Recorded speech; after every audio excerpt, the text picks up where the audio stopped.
Tesla CEO Elon Musk, alongside Mark Zuckerberg of Meta Platforms and Sundar Pichai from Alphabet, joined forces to discuss the pressing need for AI regulation. Earlier this week, Prime Minister Narendra Modi met the company's CEO, Jensen Huang, to discuss India's potential in artificial intelligence space.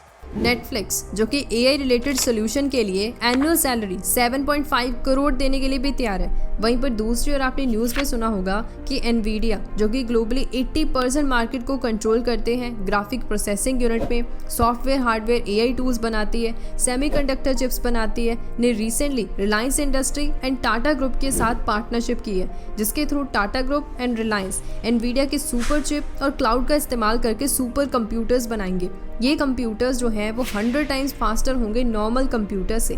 In fact Tata group इनका इस्तेमाल Tata Motors के लिए automatic vehicle बनाने के लिए भी करने वाला है, जिस तरीके से टेस्ला करता है। तो इससे आप समझ चुके होंगे कि AI कितना ज़्यादा पावरफुल और यूज़फुल है।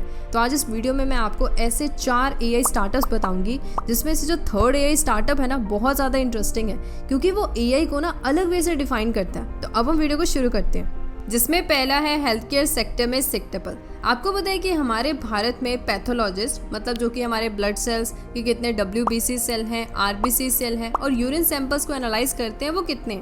हर 65,000 लोगों के लिए सिर्फ एक।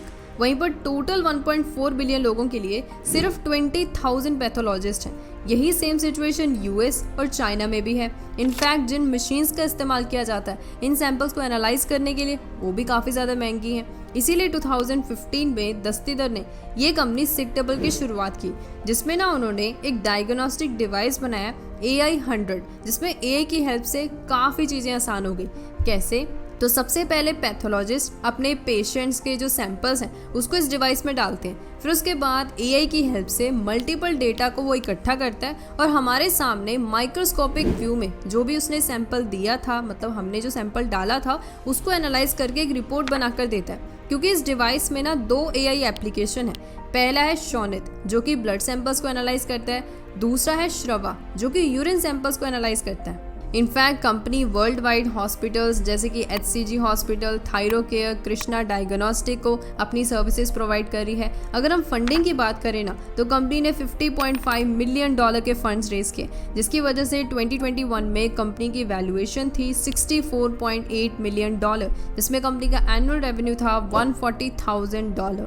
दूसरा है Yellow.ai। ये एक ऐसा AI प्लेटफॉर्म है जिसकी हेल्प से ना MPL, Coca Cola, Honda, Tata Motors ने अपनी ऑपरेशनल कॉस्ट को ना 60% से कम किया। पर कैसे? एक्चुअल में Yellow.ai ना एक क्लाउड बेस्ड सॉफ्टवेयर प्लेटफॉर्म है जो कि AI बोट्स बनाती है। दिमाग का हलवा बन गया होगा ना कि ये क्या होता है। अगर हम सिंपल भाषा में बात करें तो बोट का मतलब होता है रोबोट। जैसे कि इस कंपनी को ना पहले येलो मैसेंजर कहा जाता था, जिसने BPCL जो कि भारत की गवर्नमेंट कंपनी है, भारत पेट्रोलियम कॉरपोरेशन लिमिटेड, उसकी अगर हम वेबसाइट पर जाएंगे ना, तो हमें ना साइट पर एक चैट बोट मिलेगा, जहां पर अगर हमें कोई क्वेरी या डाउट होता हम वहां से पूछ के आंसर ले लेते हैं। अगर आप उस बोर्ड के नीचे देखोगे तो वहां पर ना आपको येलो मैसेंजर लिखा हुआ मिलेगा। तो इसी तरीके के जो चैट बोट होते हैं ये Yellow.ai की हेल्प से बनाए जाते हैं। अब जिस तरीके से ये चैट बोट बनाया, उसी तरीके से व्हाट्सएप बोट, वेबसाइट बोट और वॉइस बोट भी बनाए जा सकते हैं, जिसके लिए ना कंपनी ने काफ़ी सारी कंपनीज जैसे Microsoft, TCS, HCL, Wipro, Infosys के साथ ना पार्टनरशिप की हुई है। इनफैक्ट हुरून रिसर्च इंस्टीट्यूट ने तो Yellow.ai को फ्यूचर यूनिकॉर्न इंडेक्स लिस्ट में शामिल भी कर लिया। अगर हम फंडिंग्स की बात करें तो कंपनी ने 21 अगस्त को सीरीज C फंडिंग राउंड में $78.15 मिलियन के फंड्स रेज किए। तीसरा the most interesting one is AI influencer, जिसके बारे में ना मैं आपको स्टार्टिंग से बता रही थी।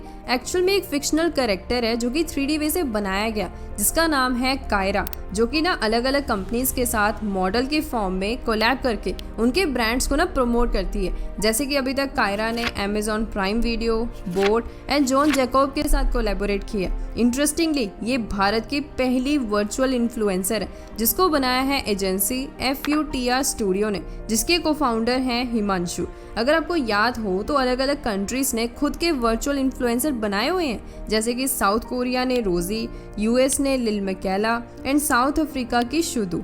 अगर आपको याद हो तो लास्ट ईयर ना एक रिपोर्ट आई थी जिसके अकॉर्डिंग कि जो लिल मैकेला है उसने हर एक स्पॉन्सर्ड पोस्ट के लिए $8,000 चार्ज किए थे। इनफैक्ट ये जो एजेंसी है FUTR स्टूडियो, उन्होंने ना भारत के साउथ इंडियन मार्केट को टारगेट करने के लिए ना एक और फिक्शनल कैरेक्टर बनाया जिसका नाम है श्रव्य, जो कि तेलुगु, तमिल और मलयालम बोलने वाली ऑडियंस को ना अट्रैक्ट करेगी।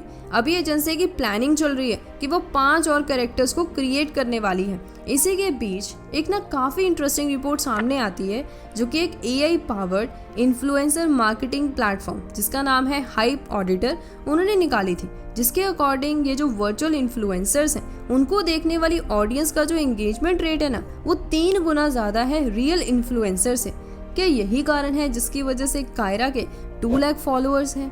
फोर्थ है रिपलर, जो कि ना भारत का पहला और लार्जेस्ट डिजिटल डिस्ट्रीब्यूशन प्लेटफॉर्म है। ये ना लॉजिस्टिक सेक्टर की काफ़ी बड़ी प्रॉब्लम जिसे हम कहते हैं LPI, जिसकी वजह से आज Bharat UK, US, China, Germany और जापान से काफ़ी ज़्यादा पीछे है। अब आप सोचोगे कि LPI क्या होता है? LPI का मतलब लॉजिस्टिक परफॉर्मेंस इंडेक्स। ये एक इंडिकेटर होता है जो कि हमें किसी भी नेशन की लॉजिस्टिक परफॉर्मेंस के बारे में बताता है on the basis of custom clearance, quality of infrastructure, tracking capabilities और टाइमलाइंस ऑफ डिलीवरी के हिसाब से, जिसमें भारत ने डेटा एनालिटिक्स की हेल्प से अपनी पोजीशन इंप्रूव करके 44 से 38 तक की है। अब ये जो कंपनी है रिपलर, वही सर्विसेज जो है FMCG कंपनीज जैसे हिंदुस्तान यूनिलीवर और डाबर को प्रोवाइड करती है, जिसमें ना कंपनी का मेन फोकस ये है कि वो डिस्ट्रीब्यूशन और लॉजिस्टिक में live tracking, alert monitoring, payment collection और बाइंग पैटर्न्स को एनालाइज करते हुए रिटेलर्स और कस्टमर दोनों के नीड्स को पूरा करे। अगर हम फंडिंग्स की बात करें तो अभी तक कंपनी ने 6 फंडिंग राउंड्स किए हैं, जिसमें उन्होंने टोटल $54.9 मिलियन के फंड्स रेज किए। अब आप मुझे कमेंट्स में बताना कि ऐसे और कौन सी कंपनीज हैं जो कि AI की हेल्प से अपने सेक्टर्स को इम्प्रूव कर रही है। तो आज इस वीडियो में इतना ही। सोर्सेज का लिंक आप सब लोगों को डिस्क्रिप्शन बॉक्स में मिल जाएगा। Till then thank you, bye bye.